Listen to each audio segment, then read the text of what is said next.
got summer on my mind, nowhere else, no Lord, take me downtown. Peggy 18.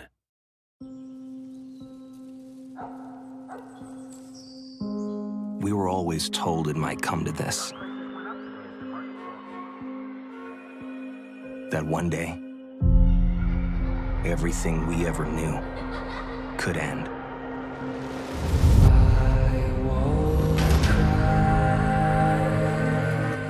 It was a weaponized virus. One by one, we began to fall. People started tearing each other apart until society as we knew it collapsed. There's an ordinary world.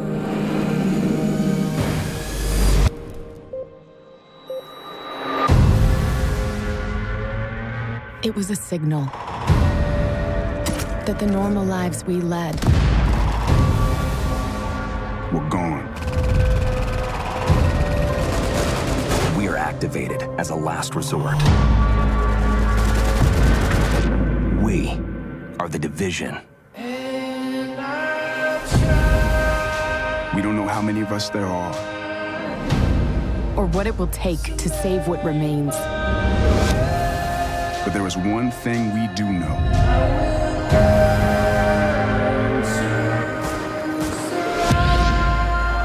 There cannot be any hope for tomorrow if we don't fight for today.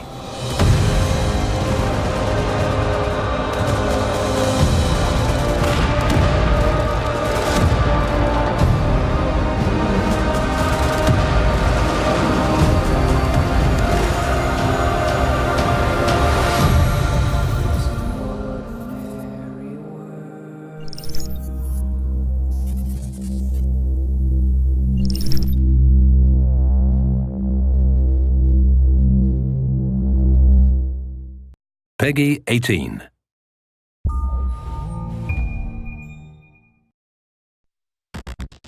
In 2001, a real-world exercise tested the emergency response to a bioterror attack on the continental United States. The operation was called Dark Winter.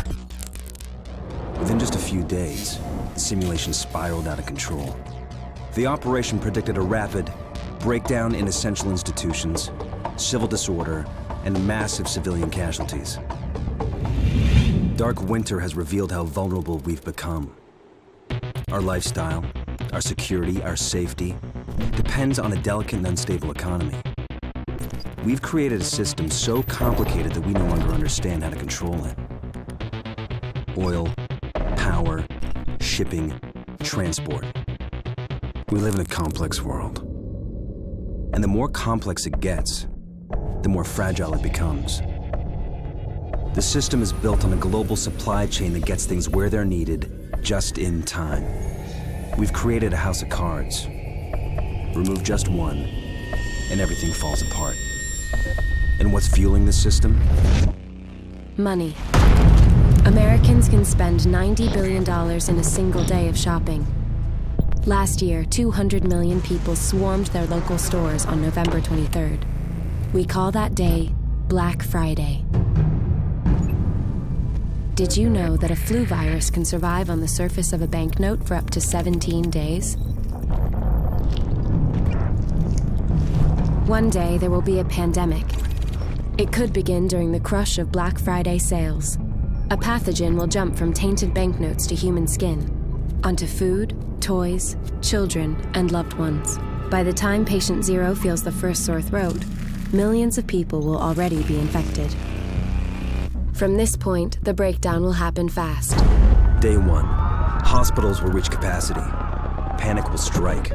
Day 2, quarantine zones will be established. Resources will be rationed. Transport will go into lockdown. Day 3, international trade will stop. The oil will dry up. The stock market will collapse. Day 4, the power will fail. The shelves will be empty. The taps will run dry. And once hunger and despair take hold, people will do anything for survival. By day 5, everyone will be a potential threat.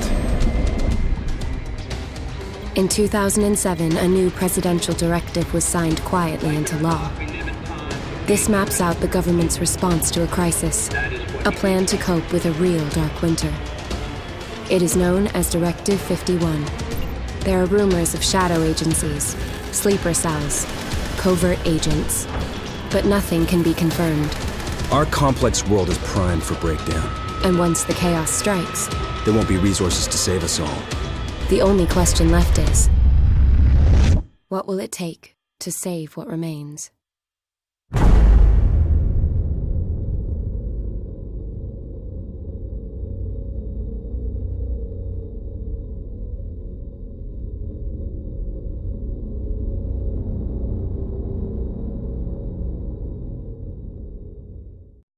Peggy 18. Silent night, holy night, all is It's hard to watch something you love destroy itself, to see it fall apart. Disaster always feels so distant, detached. Someone else's struggle in some faraway place. It's not until it's in our city, at our doors, that we realize how fragile we are. All of us. All of this.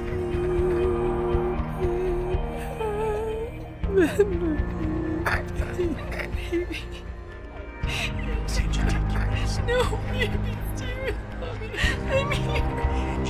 Mommy's right here. Angie, no. Please. I love you, Marcus. Sarah. And when it hit, when it came down hard. Give me my family back. And we fell. We buried ourselves in anger, fear, in the instinct to survive. I'm sorry, Sarah. I'm just not strong enough.